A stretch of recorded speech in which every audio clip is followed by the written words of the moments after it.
नमस्कार। आज की रात शनि की। कल से शनि मचाएंगे तांडव 3 राशियों की बल्ले बल्ले। मित्रों, 4 तारीख की आधी रात 3 राशियां जबरदस्त गेंद प्राप्त करेंगे, इसमें किसी प्रकार का कोई दोहराया नहीं है। ज्योतिष एक प्रॉपर विज्ञान है। वेदों के 6 अंग में ज्योतिष भी उसका एक अंग है। इसलिए यदि कोई ये कह दे कि ज्योतिष में हमारी तो कोई रुचि नहीं है, हम तो उसको अंधविश्वास मानते हैं, तो फिर वेदों को भी अंधविश्वास मानना पड़ेगा। वेदों में जो बातें लिखी गई हैं उनको भी अंधविश्वास की कैटेगरी में रखना पड़ेगा। और फिर ये भी कहना पड़ेगा कि वेदों के 6 अंगों का कोई महत्व नहीं है। इस दुनिया में एक सुई की भी बहुत बड़ी वैल्यू है। कहने को तरह सुई है, क्या है, कोई नहीं, फेंक दो। पर जब ज़रूरत पड़ती है सीलने की, बटन लगाने की, तो उस सुई को पूरे घर में ढूंढते फिरते हो कि कहाँ रखी थी, पता नहीं कहाँ रखी थी, कहाँ रखी थी। यही विचार आता है। कोई भी चीज़ इस दुनिया में व्यर्थ नहीं है। ईश्वर ने बहुत प्लान तरीके से इस नेचर को तैयार किया है। इस प्रकृति को, इन 84 लाख योनियों का विकास एक साथ हुआ है। मनुष्य पैदा हुआ है तो उसके लिए भोजन भी तैयार हुआ। अगर गायें, पशुपालन, जीव जंतु पैदा हुए तो उनके लिए घास भी पैदा हुई, उनके लिए भोजन भी तैयार हुआ। मनुष्य पैदा हुआ तो उसके लिए दूध की भी व्यवस्था करी ईश्वर ने। सभी चीज़ें एक दूसरे के पूरक हैं। इस बात को बहुत डीपली समझने की आवश्यकता है।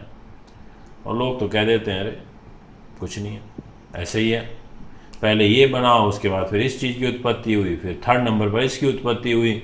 ऐसा नहीं है। इस सृष्टि का विकास ब्रह्मा जी ने बहुत प्लान तरीके से किया है। हमारे इस शरीर को भी प्रॉपर वास्तु के हिसाब से बनाया है। हमें आंखें देखने के लिए दी हैं, पीछे नहीं दी है। हम आगे चलते हैं, उल्टी कदम नहीं चल पाते।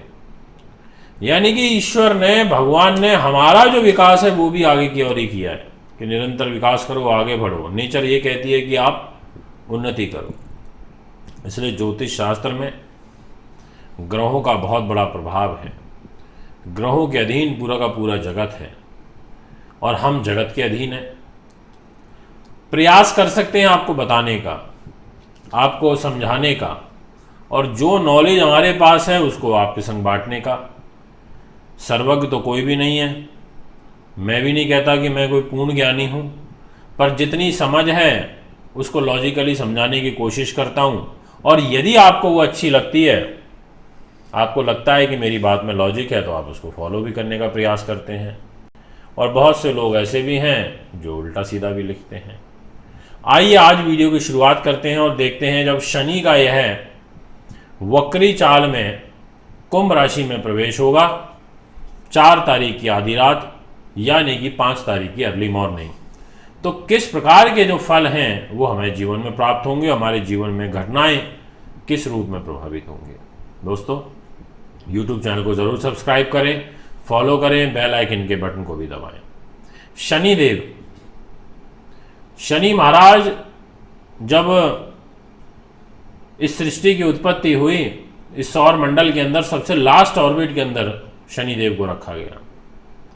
बहुत धीरे धीरे स्लो गति से चलते हैं, धीरे धीरे फल देते हैं। इनको लंगड़ा ग्रह भी कहा जाता है। जब रावण ने सब नवग्रहों को आदेश दिया कि आप सभी के सभी 11वें भाव में रहेंगे, कोई भी 6, 8, 12 में नहीं रहेगा, सबसे आह्वान किया, जब उनके पुत्र की उत्पत्ति हो रही थी, तो शनि महाराज ने अपनी एक टांग 12वें भाव में अड़ा दी। उन्होंने कहा नहीं, मैं तो नहीं मानता।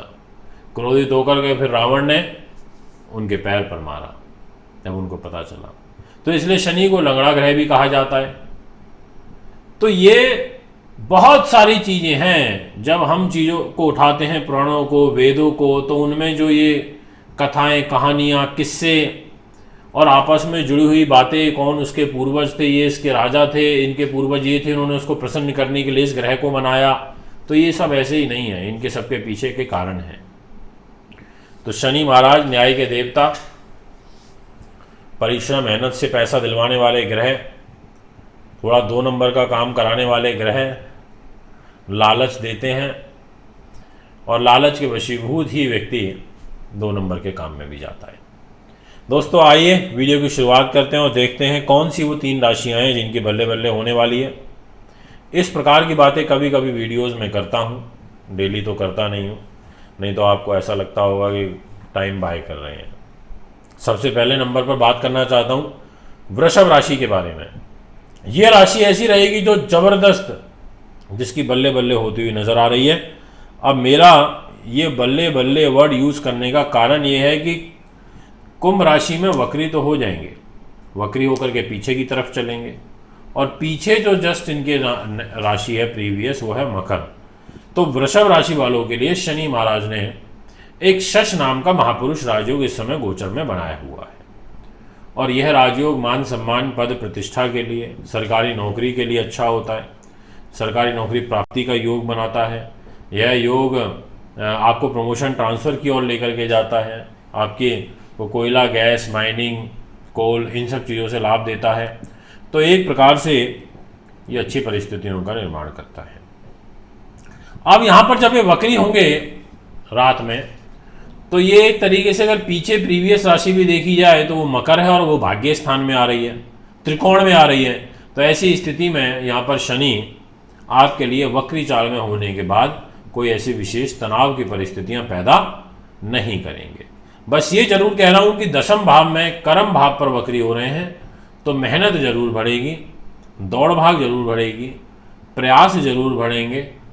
इस बात को लेकर के तो मैं कहना चाहूँगा, इसलिए इनका आपको विशेष रूप से ध्यान रखना होगा। तो वृषभ राशि ऐसी है जो काफ़ी अच्छे गेन में दिखाई पड़ती है। अब बात करते हैं नेक्स्ट राशि की, और राशि का नाम रहेगा मकर।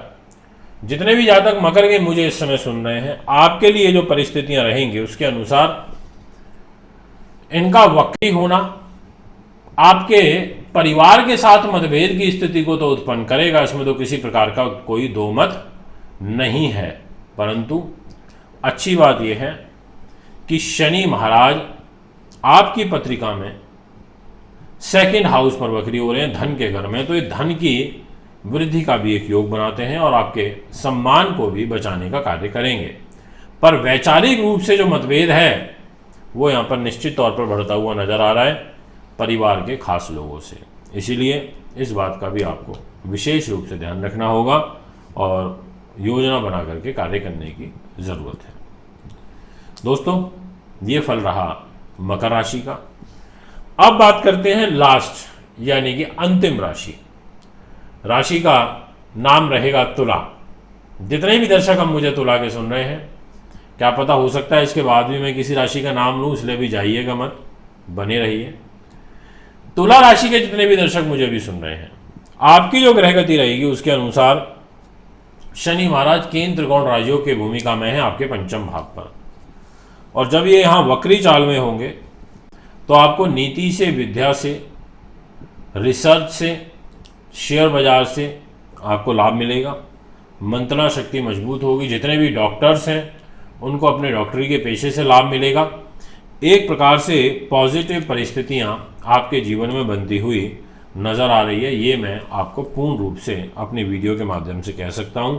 आपकी इच्छा शक्ति मजबूत होगी, पर दाम्पत्य जीवन के दृष्टिकोण से 1 महीना आपके लिए अच्छा नहीं है, यानी कि इस पूरे के पूरे जून महीने में आपको विशेष ध्यान अपनी मैरिज लाइफ का रखना होगा, ये मैं आपसे कहना चाहूँगा।